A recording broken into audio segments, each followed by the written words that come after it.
George Soros, gran magnate internacional que abiertamente milita en las políticas globalistas. Resulta que sus vínculos con el gobierno Sánchez, con Pedro Sánchez en particular, son particularmente llamativos.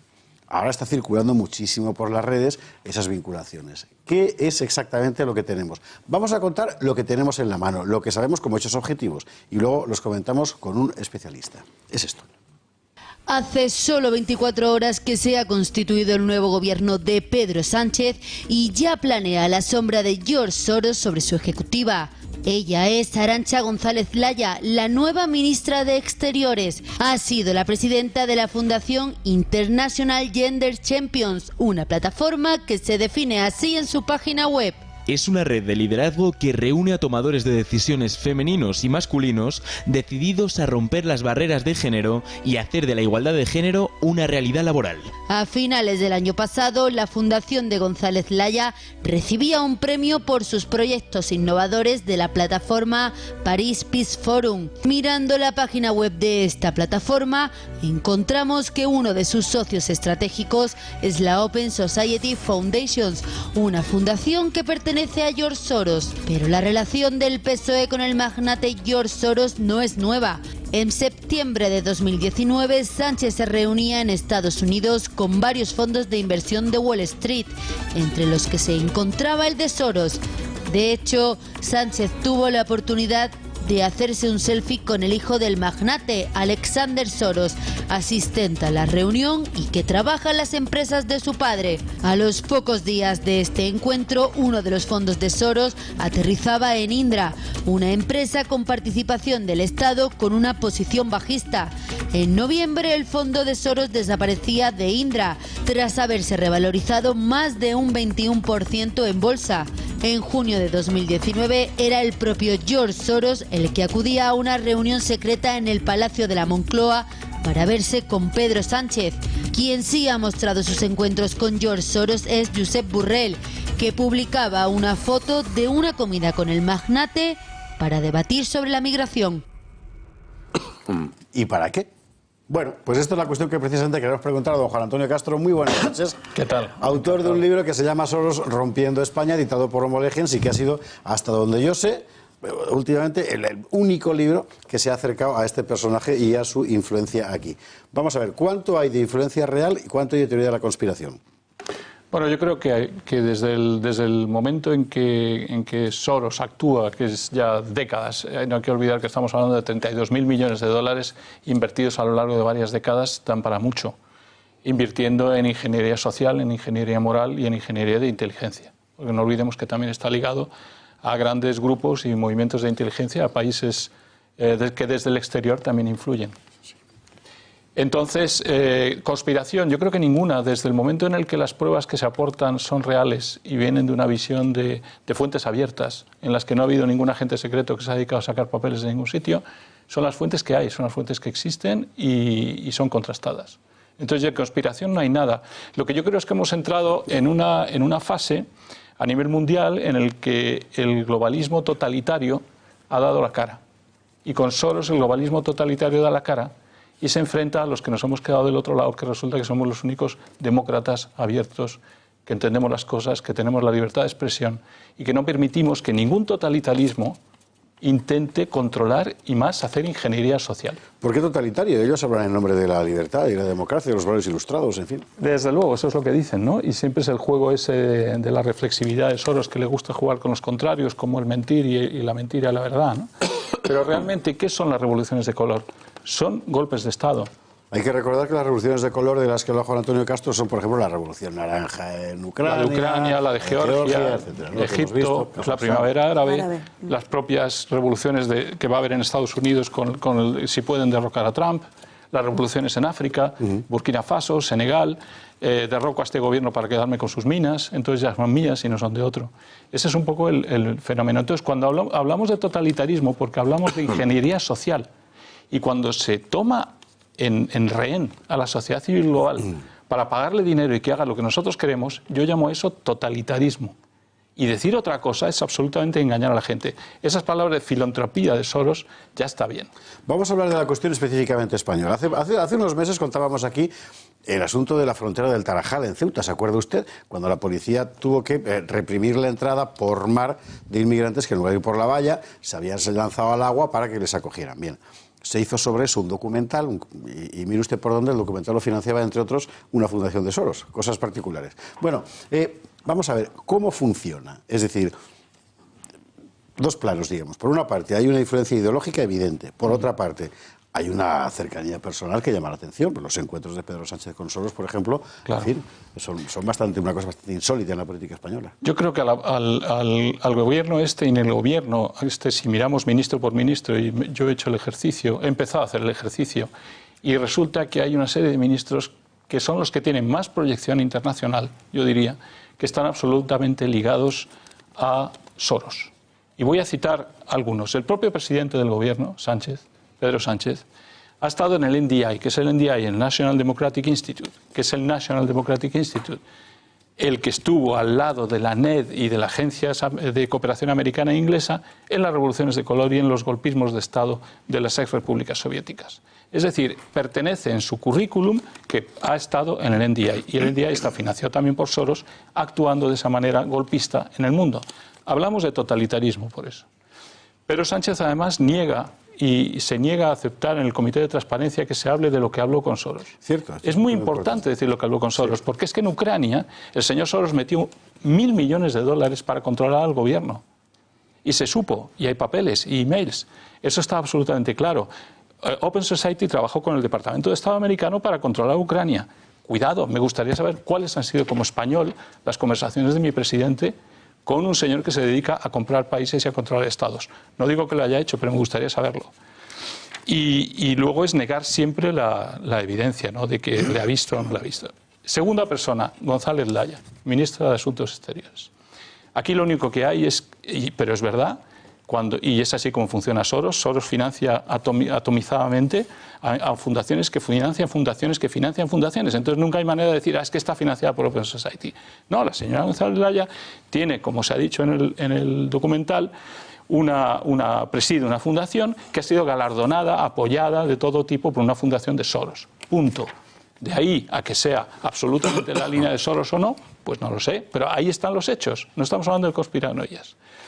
Teresa Rivera, es un tema muy interesante. Hay un email que está circulando, que ha circulado desde hace ya meses en Internet, que fue hackeado en los famosos hackeos de los emails de Hillary Clinton. Y hay un email escrito por Teresa Rivera al señor Podesta. El señor Podesta es del Center for American Progress. El señor Podesta es el socio de Soros. El señor Podesta es el jefe de la Casa Blanca, el jefe de la campaña de Hillary y de Bill Clinton. Cuando una señora Teresa Rivera escribe en el 2015, nuestro secretario general, que va a ser presidente en diciembre, me gustaría que lo recibiera Bill o Hillary, aunque fuera 10 minutos, y eso indica que esta persona, Teresa Rivera, ha jugado el papel de enlace, seguramente, entre Estados Unidos, el grupo demócrata, Obama y todo el grupo sorosiano. Quiere decir que nadie ha hablado de Teresa Rivera, pero yo creo que Teresa Rivera tiene un lazo muy importante y se le deben muchos favores a nivel de presidencia del gobierno. Y otra persona que quería mencionar, Manuel Castells. Manuel Castells es uña y carne escribiendo académicamente con Soros. Tiene cantidad de publicaciones, pero lo peor de Manuel Castells, yo diría que eso sí hay que tenerlo en cuenta, es que pertenece, junto con Soros, a la Open Democracy. Y no sé si recordaremos todos que Open Democracy es uno de los think tanks más agresivos contra España que hubo en la época del referéndum, donde tacharon que España no era un Estado de Derecho, donde escribieron Open Democracy una carta firmada por cantidad de profesores a Tusk, a Timmerman, ¿no?, diciéndoles que España no era Estado de Derecho y que nuestra policía era brutal y que había que acabar con esta y que no había que meter en la cárcel ni juzgar a Cuixart y a los demás. Entonces, que nos expliquen, Teresa Rivera, la ministra, que nos explique Manuel Castells también, si no tienen nada que ver con un think tank en el que participan plenamente junto a Soros. Entonces son esos paralelismos, ¿no? Y finalmente la vicepresidenta Carmen Calvo. No podemos olvidar, en el libro lo ponemos, la lista que sacamos de documentos hackeados en Internet, que los puede ver todo el mundo, se menciona al asesor principal de la vicepresidenta Carmen Calvo como parte del Integrity Initiative, que, para decirlo rápidamente, es un intento del Reino Unido, del Foreign Office, de controlar la desinformación en Europa contra Rusia, en teoría. Pero para lo que sirvió la desinformación esa fue para poner el velo ruso sobre el tema de Soros y tapar lo que realmente Soros y la cooperación inglesa-americana juntas y la OTAN han hecho en Cataluña.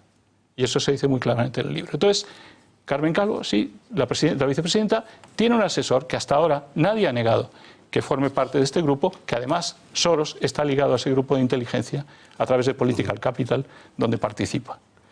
Y así podríamos ir para hablar del Instituto Elcano, del señor Charles Powell y de un montón de gente que tenían que haber defendido a España en su momento en primera línea, como tenía que haber hecho Elcano, y no lo hizo porque seguramente, no es que lo niegue él, está en la lista de la gente que está trabajando para este grupo del Foreign Office. Vamos a ir por partes porque nuestros contertulios querrán preguntar, pero como tenemos poco tiempo, os rogaría que las preguntas fueran muy breves.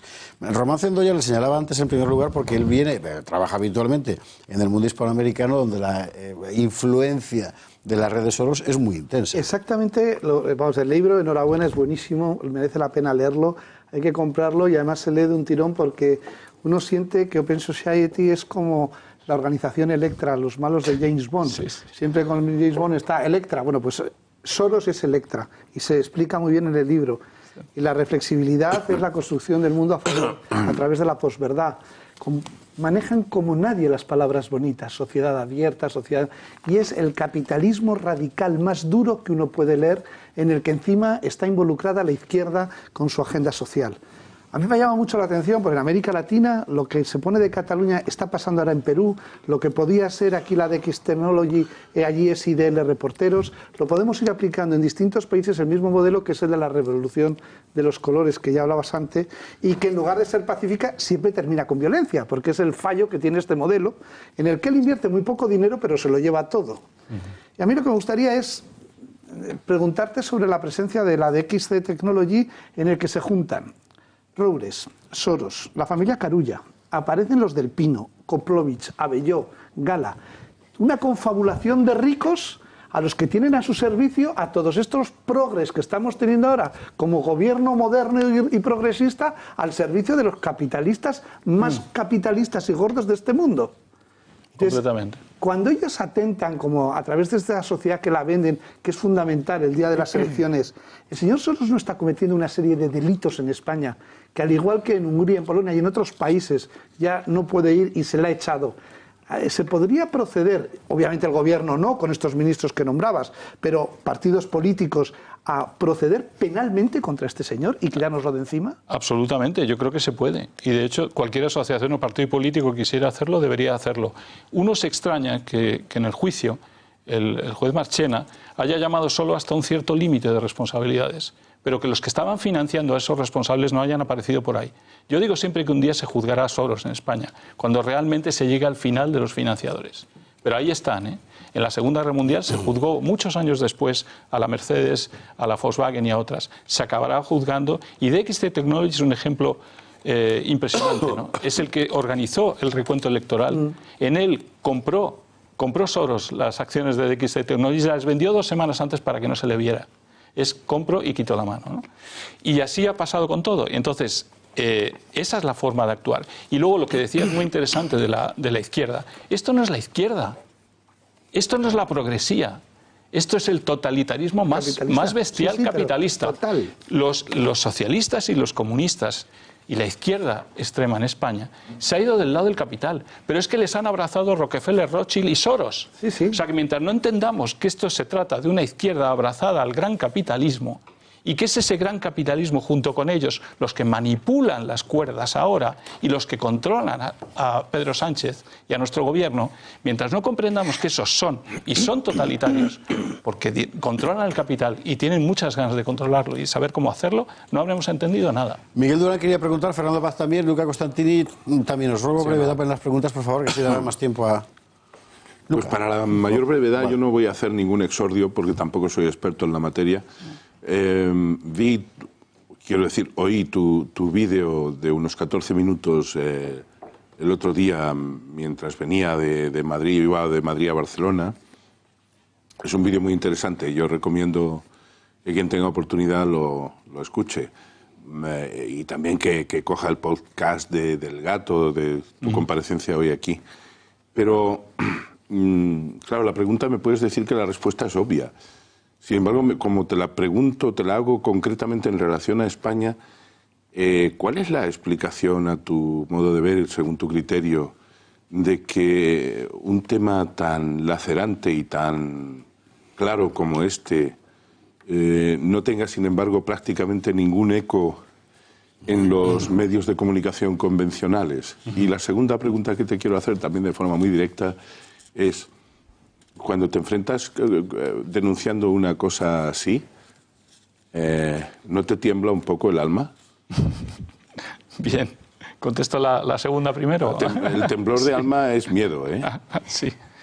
No, bueno, yo creo que estoy ya en una edad y he estado 20 y tantos años en Naciones Unidas, soy profesor de universidad, estoy prácticamente a unos años de jubilación, aunque no me jubilaré jamás, no me pueden quitar nada. Y yo creo que de todas maneras a Soros, por mucho que te metas con él, mientras no le hagas mucho dañito, yo creo que no te hace nada. Pero en fin, esa es la segunda pregunta, ¿no? No la verdad es que ningún temor. ¿La primera? La primera es la de por qué los medios. Bueno, pues yo me dirigí cuando se descubrieron todas estas 400 interrelaciones que demostraban que Soros estaba en el centro de la actuación del proceso catalán de sedición y rebelión.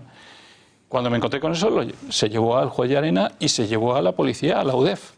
Y, por supuesto, se llevó a los periódicos principales. Pero es que nos encontramos con un portazo. ¿Cómo no va a dar un portazo el país que el grupo Liberty le salvó con 600 millones en el 2010? ¿Cómo no va a dar un portazo? ¿Cómo no lo va a dar el Confidencial, que forma parte del Integrity Initiative y que está pagado también por Soros y el Foreign Office británico? Pues claro que te da un portazo. Lo que hay que preguntarse aquí es que si vale la pena luchar por la libertad de expresión todavía y hacer volver a todos estos grandes medios a donde deberían estar. Y quizás en la labor de los que debemos hablar. Hay más medios, Juan Antonio, más. ¿Sí? Hay más, está, pues, no sé, por citar, pues más medios, no quiero decir nombres, pero no solamente están los dos que tú acabas de decir. No, esos son los que han dicho que no, sobre todo. Digo, ¿Y los demás? ¿Tú por qué crees que...? No es por constreñirte más todavía. No, pero yo creo que es que también hay desconocimiento. Este tema de Soros se hablaba como si fuera el 666, el demonio, sí. Bilderberg, y era todo conspiranoia. Y había conseguido que fuera conspiranoia. Gracias a Dios vamos logrando que no lo sea. No es conspiranoia, es pura verdad y tenemos un gobierno con él. Don Luca Costantini. Bueno, yo quería saber si, porque no ha salido de momento, pero si entre Soros y en este caso Podemos, que es el socio de gobierno del PSOE, pues hay algún tipo de relación. ¿Nos puede explicar algo al respecto? Y el papel de Soros con respecto a la Unión Europea, porque si bien hemos hablado de que España, bueno, hay un interés, pues, una actividad, digamos, por ejemplo en el tema catalán, de alimentar cierta tensión, me gustaría saber cuál es la posición de este hombre, de su grupo que él capitanea, con respecto a la Unión Europea. Bien, se habla mucho, respecto a la primera pregunta, se habla mucho de una famosa reunión que hubo entre Pablo Iglesias, Roures, que tuvo lugar antes del referéndum y en la que hubo una cierta coordinación y digamos, ir juntos hacia ese proceso y hacia esa sedición. O sea que, y luego no olvidemos también que Soros es el gran financiador de Occupy Wall Street, que es un movimiento parecido al de Podemos, y seguramente hay demostraciones también de que tiene una relación directa. A través, hablemos de Bolivia, Venezuela y todo lo demás. O sea, el dinero no se lo da directamente, seguramente, y no estoy diciendo aquí que se lo dé, y no lo estoy afirmando, pero que a través, como hace siempre Soros, fundación a fundación, termina uno por un país y el país termina dándotelo. Yo sí creo, pero si es que la izquierda no es izquierda ya, estos señores están jugando con el capital. Noelia Combreda, por favor. Sí, bueno, este señor yo le veo una fijación a Europa. Sí, ¿Cuál es esa fijación? Sí. ¿Es tema financiero? ¿Es tema de que quiere destruir los Estado-Nación, que lo he leído en tu libro? Me gustaría que nos explicaras un poquito esto. Si tiene que ver con financiación en el separatismo catalán, vasco, o si también tiene que ver algo en el movimiento 15M. Es interesante. También se une con la pregunta de la Unión Europea, que no había contestado. Sí. El control en este momento de la Unión Europea y de sus instituciones por parte de Soros, sus fundaciones e incluso europarlamentarios, hay 200 en la legislación anterior, en la legislatura anterior de europarlamentarios, 226 alineados con Soros, de los cuales 24 españoles, y de esos 24 el 85% Partido Socialista, Izquierda Unida y Podemos. Quiere decir que los alineados con Soros son esos, ¿no? Ha conseguido a través del Consejo Europeo de Relaciones Internacionales, de Friends of Europe y de una serie de think tanks importantísimos en Bruselas controlar a la Comisión. Controla la mayoría del pensamiento y de la opinión. De las 20 think tanks que dan la opinión, realmente 10 pertenecen totalmente a Soros y son los que guían la opinión internacional de la Unión Europea. Pero a lo que voy es a un seminario que hubo en Ginebra hace 3 meses en el que fue el vicepresidente del Parlamento catalán y muchos expertos internacionales, y la palabra que se repitió allí constantemente fue naciones sin Estado.